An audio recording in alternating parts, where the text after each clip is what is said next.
Hi hello ನಮಸ್ಕಾರ ಎಲ್ಲರಿಗೂ. Actually ಈ ವಿಡಿಯೋ ಮಾಡೋಕ್ಕೆ ಕಾರಣ ಏನಪ್ಪ ಅಂತಂದ್ರೆ, ಸ್ವಲ್ಪ ಜನ ಗಿಲ್ಲಿಯವ್ರ ಅಭಿಮಾನಿ ಆಗಲಿ, ಡಿ ಬಾಸ್ ಅಭಿಮಾನಿ ಆಗಲಿ, ಬಟ್ ಒಳ್ಳೆಯದಕ್ಕೆ ಸಪೋರ್ಟ್ ಮಾಡೋರು ಆಗಲಿ, ಅದಕ್ಕೆ ನಾನು ಹ್ಯಾಟ್ಸ್ ಆಫ್ ಹೇಳ್ತೇನೆ, ಇಲ್ಲ ಅನ್ನಂಗಿಲ್ಲ. ಬಟ್ ನೀವು ಒಳ್ಳೆಯದನ್ನು ಮಾಡುವಾಗ, ಒಳ್ಳೆಯದಕ್ಕೆ ಸಪೋರ್ಟ್ ಮಾಡುವಾಗ, ಒಳ್ಳೆಯ ರಿಸಲ್ಟ್ ಬಂದಾಗಲೂ ನೀವು ಅವ್ರ ಅಪೋಸಿಟ್ ಇರೋರನ್ನ ಹೆಸರು ತೊಗೊಂಡು ಅವ್ರಿಗೆ ಬ್ಯಾಡ್ ವರ್ಡ್ಸ್ ಯೂಸ್ ಮಾಡೋದು, ಅವ್ರಿಗೆ ಏನೋ ಒಂದೆರಡು ಲೈನ್ಸ್ ಕೂಡಿಸಿ ವಲ್ಗರಾಗಿ ಅದನ್ನು ಹೇಳೋದು ಮಾಡೋದ್ರಿಂದ ನೀವು ಯಾರು ಸಪೋರ್ಟ್ ಮಾಡ್ತಿರ್ತೀರಿ ನಿಮ್ಮದೂ ನೇಮ್ ಹಾಳಾಗುತ್ತೆ. ನಿಮ್ಗೆ ಯಾರಿಗೆ ನೀವು ಹೀರೋ ಅಂತ ಅಂದ್ಕೊಂಡಿರ್ತೀರಿ ಅವ್ರದ್ದು ಹೆಸರು ಹಾಳಾಗ್ತೈತಿ. ಫೈನಲಿ ವ್ಯಕ್ತಿತ್ವ ಹಾಳಾತಂದ್ರೆ ನಿಮಗೂ ಡ್ಯಾಮೇಜ್, ನೇಮ್ ಡ್ಯಾಮೇಜ್. ನೀವು ಯಾರು ಅಭಿಮಾನಿ ಇರ್ತೀರಿ ಅವ್ರದ್ದು ನೇಮ್ ಡ್ಯಾಮೇಜ್ ಆಗೈತಿ. ದಯವಿಟ್ಟು ನೀವು ಏನೋ ಮಾಡೋದಿದ್ರು ನೆಗೆಟಿವ್ ಆಗಿ ಮಾಡೋಕ್ಕೆ ಹೋಗ್ಬೇಡ್ರಿ, ಪಾಸಿಟಿವ್ ಆಗಿ ಮಾಡಿರಿ.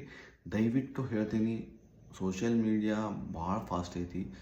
ಏನು ಬಾಯಿಗೆ ಬರ್ತೈತದ ಏನರ ಒಂದು ಹೇಳಿ ನೀವು ಸಿಗಾಕೊಂಡು ನಿಮ್ಮ ಲೈಫ್ ಹಾಳು ಮಾಡ್ಕೋಬೇಡ್ರಿ. ಇದೊಂದು ರಿಕ್ವೆಸ್ಟ್ ಐತಿ. Thank you so much. Bye, take care, love you, and like, share, subscribe, follow ಮಾಡೋದು ಮರಿಬೇಡ್ರಿ.